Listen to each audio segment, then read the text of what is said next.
Starting के 3 topic है ना, ये जो स्टार्टिंग के 3 टॉपिक आपको दिख रहे हैं, आपको इनकी सिर्फ डेफिनेशन यानी कि परिभाषा देखनी है और साथ में इनके फॉर्मूले देखने हैं बस। जो जेडन है, जिंक है, वो हमारे पास सफ़ेद होता है, लेकिन जो कॉपर है वो नीला होता है। ऐसा क्यों?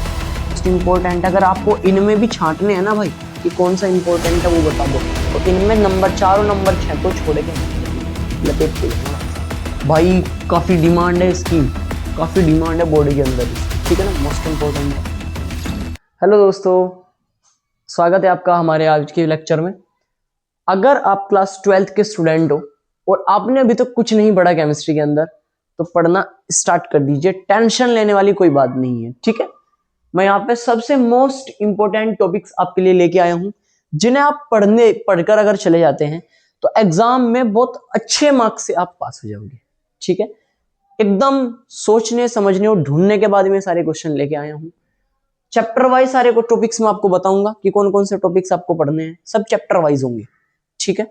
बस इतना पढ़ के चले जाना और आप एग्जाम में छुट्टी कर दोगे। चलिए पहले चैप्टर के टॉपिक्स की बात करते हैं। हम चैप्टर 1 का देखते हैं। जो हमारा पहला चैप्टर है वो है हमारे पास सॉल्यूशन, जिसे हिंदी में बोलते हैं विलयन, ठीक है।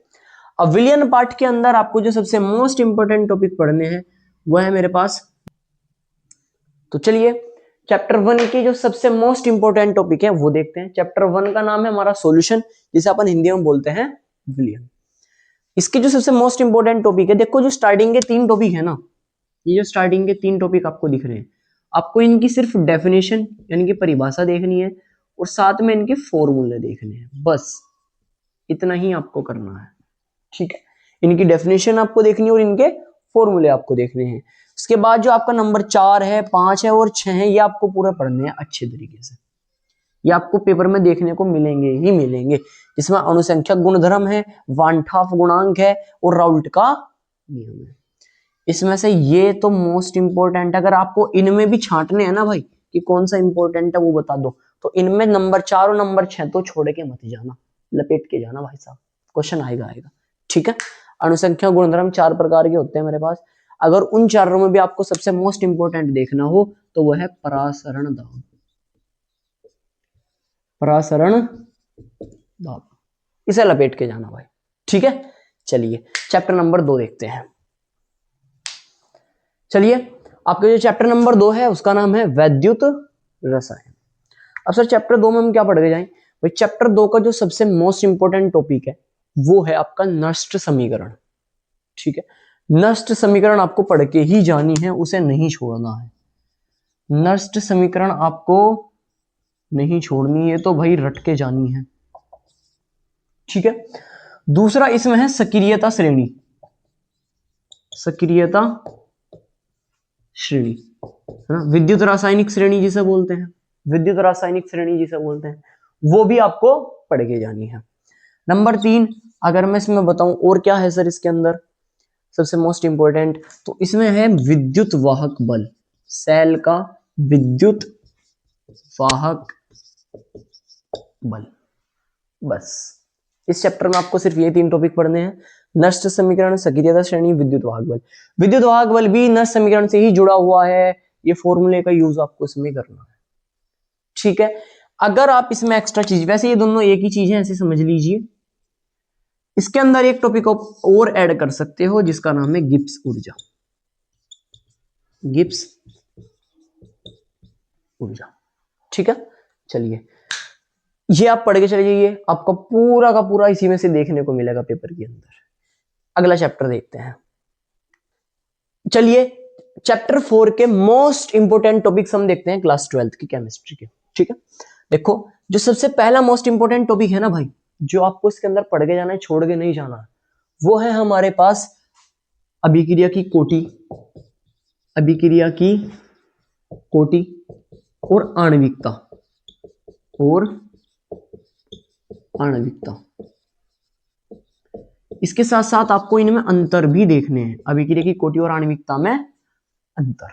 पहला टॉपिक हो गया भाई, काफी डिमांड है इसकी, काफी डिमांड है बॉडी के अंदर इसकी, ठीक है ना, मोस्ट इंपोर्टेंट है। दूसरा अगर आपको मैं बताऊं तो वह है मेरे पास प्रथम कोटि की अभिक्रिया, प्रथम कोटि की अभिक्रिया,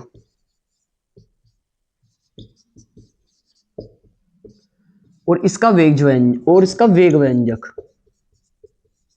और इसका वेग वेग व्यंजक।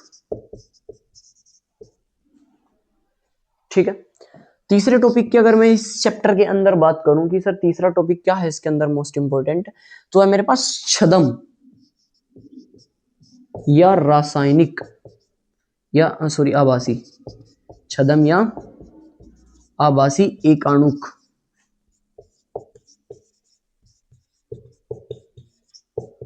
अभिक्रिया। जो तीसरा मोस्ट इंपोर्टेंट है वह है छदम आभासी एकाणुक अभिक्रिया। चौथा और लिख लो, शून्य कोटि की अभिक्रिया, शून्य कोटि की अभिक्रिया। ठीक है। एक बात और भैया, प्रथम कोटि की हो या शून्य कोटि की हो या द्वितीय कोटि की अभिक्रिया हो, इनके मात्रक जरूर देख के जाना, मात्रक भाई। ठीक है ना, इनके मात्रक जरूर देख के जाना। इनका जो वेग व्यंजक कब आता है ना, के है ना, नियतांक है जो, उसका मात्रक जरूर देख के जाना। ठीक है ना। जैसे प्रथम कोटि की जो अभिक्रिया के लिए जो मात्रक होता है वो होता है सेकंड इनवर्स। क्या होता है? सेकंड इनवर्स, सेकंड की पावर -1। ये तो इनके तीनों के वो जरूर देख के जाना मात्रक। चलिए नेक्स्ट चैप्टर देखते हैं। अब हम देखते हैं इनऑर्गेनिक केमिस्ट्री के पहले चैप्टर उपसह संयोजन यौगिकों के बारे में। ठीक है ना, उपसह संयोजन यौगिक जो हमारा इनऑर्गेनिक केमिस्ट्री का पहला चैप्टर है, या आपकी पूरी की पूरी केमिस्ट्री का जो चौथा चैप्टर है, उसके बारे में बात करते हैं कि इसके सबसे मोस्ट इंपोर्टेंट टॉपिक क्या है। तो इसका जो सबसे मोस्ट इंपोर्टेंट टॉपिक है पहले वाला, वो है हमारे पास लिगेंड। आपको लिगेंड पढ़ के जाना है, लिगेंड एवं इसके प्रकार, एवं इसके प्रकार। ठीक है, प्रकार जैसे मोनोदंतुक, द्विदंतुक, बहुदंतुक, है ना, उभयदंतुक। इसमें इंपॉर्टेंट है उभयदंतुक लिगेंड। क्लियर। अब इसके अंदर सर दूसरा टॉपिक क्या है? दूसरा टॉपिक है इनके IUPAC नाम, IUPAC नाम मोस्ट इंपॉर्टेंट टॉपिक है भाई। ठीक है। तीसरा हमारे पास वर्नर का सिद्धांत, VBT थ्योरी, है ना, वैलेंस बॉन्ड थ्योरी। और एक हमारे पास बचता है CFT। ठीक है, वर्नर, CBT, CFT, ये तीन आपको थ्योरियां पढ़ के जानी है। इस चैप्टर के अंदर सबसे मोस्ट इंपोर्टेंट टॉपिक्स यही हैं। ठीक है। इसके अलावा अगर आप एक और ऐड करना चाहो वो कर सकते हो, संकरण। संकरण, और संकरण के आधार पर इसकी ज्यामिति निकलती है। बाकी अगर आप पेपर के अंदर जा रहे हो तो ऊपर की तीन चीजें तो भाई छोड़ के जाना ही नहीं है। ठीक है ना, और उनमें ये दो चीज तो छोड़नी ही नहीं है भाई, घोल के भी जानी है। ठीक है ना, आराम से खींच के जाना है, पेपर मिलेगा इसके अंदर से। चलिए नेक्स्ट चैप्टर देखते हैं, चैप्टर नंबर 5। नेक्स्ट चैप्टर का नाम है D&F ब्लॉक। अब D&F ब्लॉक के सबसे इंपॉर्टेंट क्वेश्चन कौन कौन से हैं उनके बारे में बात करते हैं। भाई सबसे पहला जो मोस्ट इंपॉर्टेंट है ना, वो है डी ब्लॉक के तत्वों के गुण। डी ब्लॉक के तत्वों के गुण नहीं छोड़ के जाना भाई, गुण पढ़ के जाना है। ठीक है ना, गुण से क्वेश्चन आएगा 100%। जैसे कि डी ब्लॉक के तत्व परिवर्ती ऑक्सीकरण अवस्था क्यों प्रदर्शित करते हैं, उसका गुण होगा ना कि परिवर्ती ऑक्सीकरण अवस्था प्रदर्शित करते हैं, क्यों करते हैं वो बताओ। ये अणुचुंबकीय होते हैं, क्यों होते हैं वो बताओ। कौन प्रतिचुंबकीय है, ये रंगीन होते हैं, कैसे रंगीन होते हैं, क्योंकि इनमें अयुग्मित इलेक्ट्रॉन पाए जाते हैं, वो सब। इसमें से काफी अच्छे क्वेश्चन बनते हैं। जैसे कि मैं बोल दूं कि हमारे पास जो Zn है, जिंक है, वो हमारे पास सफेद होता है, लेकिन जो कॉपर है वो नीला होता है। ऐसा क्यों? क्योंकि कॉपर के अंदर हमारे पास क्या पाया जाता है भाई, अयुग्मित इलेक्ट्रॉन, और जिंक के अंदर अयुग्मित इलेक्ट्रॉन नहीं पाए जाते, इसलिए ऐसा होता है। अगर मैं बोल दूं कि भैया कॉपर अणुचुंबकीय है जबकि जिंक प्रतिचुंबकीय है, क्यों? क्योंकि भैया कॉपर में मेरे पास अयुग्मित इलेक्ट्रॉन है और जो जिंक है उसमें मेरे पास अयुग्मित इलेक्ट्रॉन नहीं है। ZnCdHg हमारे पास संक्रमण तत्व नहीं है, क्यों नहीं है? क्योंकि इनके जो ड्यूब कोश होता है ना वो पूरा भरा होता है, उनमें अर्ध ड्यूब कोश प्रेजेंट नहीं होता, इसलिए वो संक्रमण तत्व नहीं है। तो इस तरीके के आपको सारे गुण इनमें पढ़ के जाने हैं। रीजन वाले क्वेश्चन डी ब्लॉक से बनेंगे और 100% डी ब्लॉक का क्वेश्चन आएगा ही आएगा। ठीक है। इसके अलावा आपको एफ ब्लॉक के तत्वों के गुण पढ़ने हैं, एफ ब्लॉक के तत्वों के भी आपको गुण पढ़ के जाने हैं। ठीक है, गुण पढ़ के जाने हैं सर। कुछ अलग इसके अलावा आपको पढ़ के जाना है लैंथेनोइड संकुचन। लैंथेनोइड संकुचन और परिरक्षण प्रभाव। परिरक्षण प्रभाव, ये दो टॉपिक आपको पढ़ के जाने हैं, लैंथेनोइड संकुचन भी और परिरक्षण प्रभाव। चलिए अगला चैप्टर देखते हैं। अगला जो चैप्टर है वो हमारे पास है हेलोएल्केन और हेलोएरीन। ऑर्गेनिक केमिस्ट्री का, इनके कार्बनिक रसायन का सबसे पहला चैप्टर है और इसके अंदर जो सबसे मोस्ट इंपोर्टेंट टॉपिक्स हैं वो है कुछ अभिक्रियाएं, इनके विरचन की अभिक्रियाएं, इनके विरचन की विधियां। ठीक है भाई, कम से कम 3-4 इनके विरचन की विधियां देख लेना। विरचन मतलब इन्हें बनाने की विधियां कि कैसे कैसे हेलोएल्केन बनता है। जैसे कि हेलोजनीकरण अभिक्रिया से बन सकता है, PCl5 से अल्कोहल की PCl5 से अभिक्रिया कराने पर बनता है ना, जिसे डार्जन अभिक्रिया भी बोलते हैं, उसमें SOCl2 से रिएक्शन कराने पर पेडिन की उपस्थिति में। तो मैं लिख देता हूं, सबसे पहला है कि इनकी कम से कम विरचन की विधियां देख के जाना। विरचन की विधियां भैया हर चैप्टर में करना आपको। विरचन की विधि आपको कम से कम 2 से 3 देख के ही जानी है, कोई सी भी 2 से 3। ठीक है, दूसरा इनके रासायनिक गुण भी आपको देख के जाने हैं। रासायनिक गुण ज्यादा नहीं तो कम से कम 4 तो देख के ही जाना भाई, 4 तो देख के ही जाना रासायनिक गुण। ठीक है, जैसे कि इसका रासायनिक गुण मैं आपको बताऊं, वुडर्स अभिक्रिया हो गया, वुडर्स अभिक्रिया हो गया। ठीक है, एक वुल्टज फिटिंग अभिक्रिया हो गई है ना, और एक विलियमसन ईथर संश्लेषण अभिक्रिया होगी। विरचन की विधि में आपको बोराडीन हुंसडीकर अभिक्रिया आपको पढ़ के जानी है। दूसरा आपको इसके अंदर फिंकलस्टीन अभिक्रिया पढ़ के जानी है। 2 इंपॉर्टेंट अभिक्रिया भी होगी, एक तो हुंसडीकर अभिक्रिया, हुंसडीकर अभिक्रिया, और एक फिंकलस्टीन अभिक्रिया, फिंकलस्टीन अभिक्रिया। ठीक है, ये आपको पढ़ के जानी है। नेक्स्ट चैप्टर की बात करते हैं। चलिए भाई, ऑर्गेनिक केमिस्ट्री में सबसे मोस्ट इंपोर्टेंट होती है रिएक्शंस। रिएक्शंस आनी है। ठीक है, सेम अल्कोहल, फिनोल और ईथर वाले चैप्टर में हमें देखना है। अल्कोहल, फिनोल, ईथर वाले चैप्टर में भी आप अल्कोहल की, फिनोल की और ईथर की विरचन की 2-2, 3-3 विधियां देख लेना। ठीक है, 2-2, 3-3 विधियां। सर कैसे? जैसे अल्कोहल बनाने की 2-3 विधि देख लेना आप कि भैया एक्वस एन्योस से, एक्वस केवस से अगर हम कराएं हेलोएल्केन की तो अल्कोहल बन जाता है, ये सब। ठीक है, एल्डिहाइड का कीटोन का अपचयन हो गया, वो सब। तीसरा फिनोल को बनाने की विधि देख लेना, जैसे डाउ अभिक्रिया हो गई वो। मेनली इनमें जो इंपॉर्टेंट है इस वाले चैप्टर के अंदर वो है रासायनिक गुण। रासायनिक गुण में भी अगर सबसे ज्यादा क्वेश्चन बनेंगे वो बन सकते हैं फिनोल के। ठीक है, मैं फिनोल का आपको अलग से लिखवा देता हूँ, रासायनिक गुण ये पिछले चैप्टर का लिखा हुआ है। रासायनिक गुण अगर मैं फिनोल के आपको लिखवाऊं तो आपको एक मिलेगी कपलिंग अभिक्रिया, युग्मन अभिक्रिया जिसे बोलते हैं, युग्मन अभिक्रिया। ठीक है, इसमें डाई बनती है जब बेंजीन डायजोनियम क्लोराइड से इसकी अभिक्रिया कराई जाए। दूसरा आपको मिलेगी राइमर-टीमन अभिक्रिया, ये काफी खास है राइमर-टीमन। एक है कोल्बे स्मिट अभिक्रिया, कोल्बे स्मिट अभिक्रिया।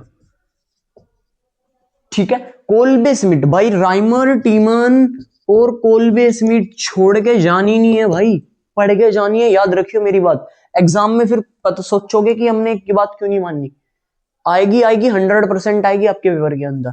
ठीक है, राइमर टीमन और कोल्बे स्मिट अभिक्रिया।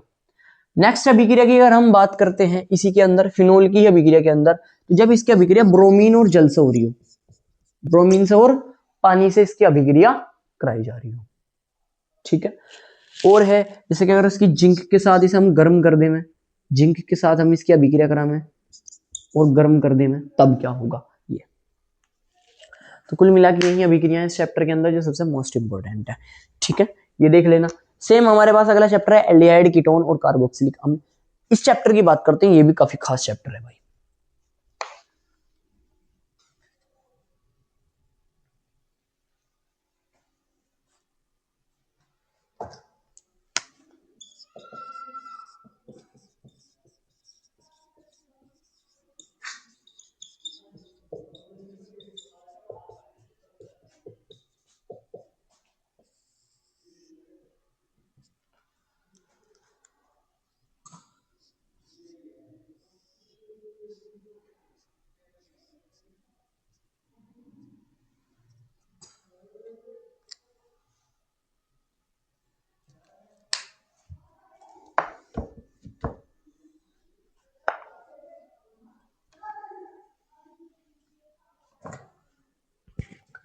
चलिए देखो, एल्डिहाइड और कीटोन और कार्बोक्सिलिक अम्ल में भी सेम आपको करना है वही, 2 से 3 आपको देखनी है विरचन की विधियां और लगभग 4 आपको देखने हैं रासायनिक गुण प्रत्येक के।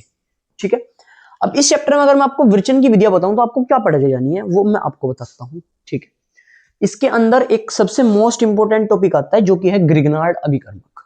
भाई याद कर लीजिए, ग्रिग्नार्ड अभिकर्मक। ठीक है, जिसे RMGX बोलते हैं, RMGX मोस्ट इंपोर्टेंट टॉपिक है भाई, ग्रिग्नार्ड अभिकर्मक पढ़ के जाना ही जाना है। ठीक है, इसके अलावा मैं एल्डिहाइड बनाने की अगर हम बात करूं तो उसके अंदर एक आती है स्टीफन अभिक्रिया, स्टीफन अभिक्रिया, और एक आती है मेरे पास रोजनमुंड अपचयन, रोजनमुंड अपचयन। ठीक है, ये पढ़ के जानी है, स्टीफन अभिक्रिया, रोजनमुंड अपचयन, जो एल्डिहाइड बनाने में काम आती है। ठीक है, आपको RMGX यानी कि ग्रिग्नार्ड अभिकर्मक पढ़ के जाना है कि ग्रिग्नार्ड अभिकर्मक कैसे मेरे पास एल्डिहाइड के साथ अभिक्रिया करता है, कैसे कीटोन के साथ अभिक्रिया करता है। जैसे अगर फॉर्मेल्डिहाइड हो, फॉर्मेल्डिहाइड होता है HCHO। ठीक है, अगर फॉर्मेल्डिहाइड है तो वो ग्रिग्नार्ड अभिकर्मक से क्रिया करके 1 डिग्री का अल्कोहल बनाता है, लेकिन अगर फॉर्मेल्डिहाइड को छोड़कर कोई अन्य एल्डिहाइड है तो वो 2 डिग्री का अल्कोहल बनाता है। और अगर हम कीटोन के साथ ग्रिग्नार्ड अभिकर्मक की अभिक्रिया कराएं तो 3 डिग्री का अल्कोहल बनता है। भाई ये काफी इंपॉर्टेंट है, 3 डिग्री वाला अल्कोहल। ठीक है, तो अगर कीटोन के साथ इसकी अभिक्रिया करा दी जाए तो 3 डिग्री का अल्कोहल बनता है। बढ़िया सर, ये तो हमें समझ में आ गई। अब रासायनिक गुण बताओ सर इनके क्या होंगे। भाई रासायनिक गुण में जो सबसे मोस्ट इंपॉर्टेंट है, इनके रासायनिक गुण में जो सबसे मोस्ट इंपॉर्टेंट है उसकी हम बात करेंगे, वही ग्रिग्नार्ड अभिकर्मक के साथ क्रिया होगी पहले तो।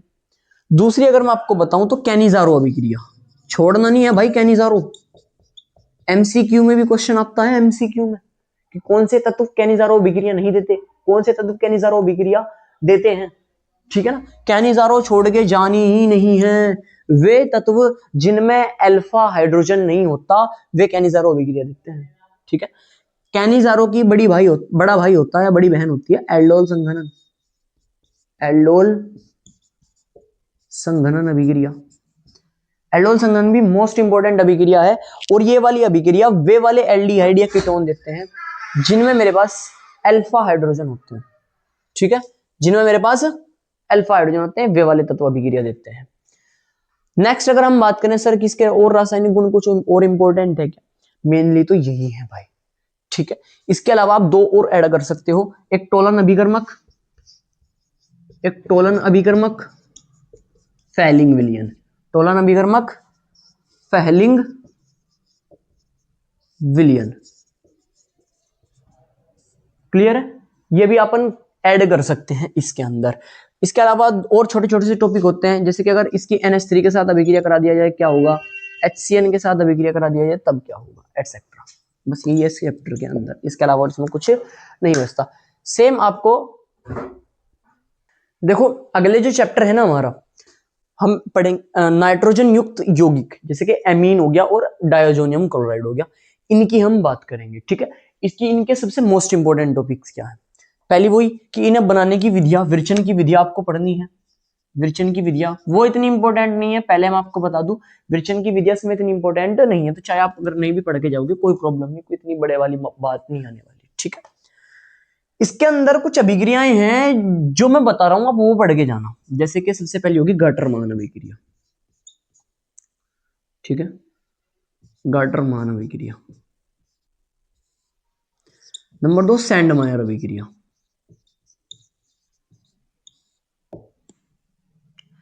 नंबर 3 जो मेरे पास एनिलीन है ना, एनिलीन, इसकी ब्रोमीन जल से अभिक्रिया। मेरे से मिल लेना भाई ब्रोमीन जल की वाली अगर एनिलीन की अभिक्रिया नहीं तो। ठीक है ना, आराम से मिलेगी, टेंशन नहीं लेने का, पढ़ के जाना है भाई। जो जो लिख रहा हूँ ये सब एक एक अभिक्रिया है, बस एक एक अभिक्रिया ही है, कभी टॉपिक समझो पूरा। चौथा अगर मैं इसकी बात करूं तो इसमें आती है एक मेरे पास डायएजोटीकरण,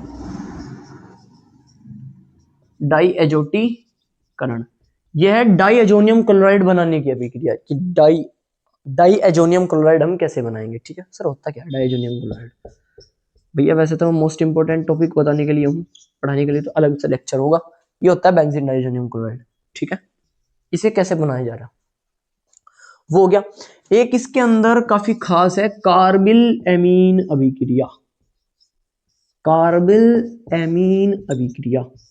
ठीक है, नेक्स्ट टॉपिक जो इसके अंदर आपको पढ़ के जाना है वो है मेरे पास हिंसबर्ग अभिकर्मक, हिंसबर्ग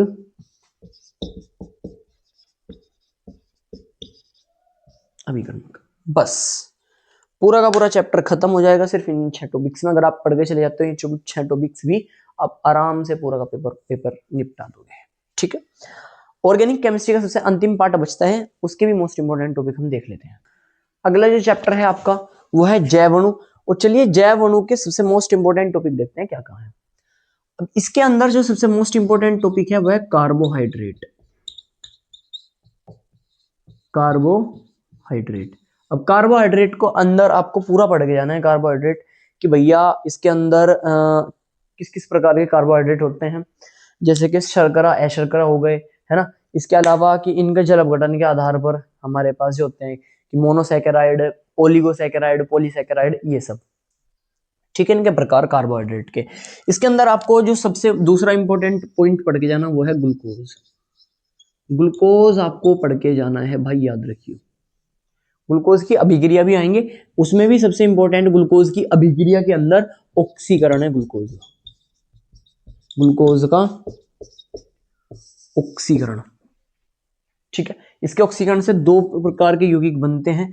अगर ऑक्सीकरण हो रहा ब्रोमीन जल से, अगर ऑक्सीकरण हो रहा ब्रोमीन जल से तो बनेगा ग्लूकोनिक अम्ल, ग्लूकोनिक अम्ल। ठीक है, लेकिन अगर ऑक्सीकरण हो रहा HNO3 से, सांद्र नाइट्रिक अम्ल से, तो फिर मेरे पास बनेगा सैकेरिक एसिड। पूरी की पूरी रिएक्शन है वो आप देख लेना, या मैं जब पढ़ाऊंगा तब दिखाऊंगा आपको, सैकेरिक एसिड। ठीक है, ऑक्सीकरण में ग्लूकोज के में। इसके बाद आपको प्रोटीन की संरचना पढ़ के जानी है, प्रोटीन की संरचना। प्रोटीन की संरचना में भी द्वितीयक संरचना मोस्ट इंपोर्टेंट है, वो आप ध्यान रखना। क्लियर, द्वितीयक संरचना एक प्रोटीन के अंदर ही आ जाता है अमीनो अम्ल, अमीनो अम्ल, ये भी आपको पढ़ के जाना है। बस इतना सा आपको पढ़ना है और आप अच्छे से अपना पूरा का पूरा पेपर फिनिश कर दोगे। ठीक है, ये आपको जैव अणु के अंदर पढ़ने हैं। इसके अलावा मैं आपको बता चुका हूं जो पिछले चैप्टर के टॉपिक्स वो आपको पढ़ के जाने हैं। चलिए फटाफट से आप अपने दोस्तों के साथ वीडियो को शेयर कर दीजिए, इस वीडियो को लाइक भी कर दीजिए, और अपने ग्रुप में जो आपके जैसे अच्छे अच्छे बच्चे हैं ना, जो पढ़ते नहीं पूरे साल, उनके पास फटाफट शेयर कर दीजिए। चलिए मजाक कर रहा था, नेक्स्ट लेक्चर में मिलते हैं।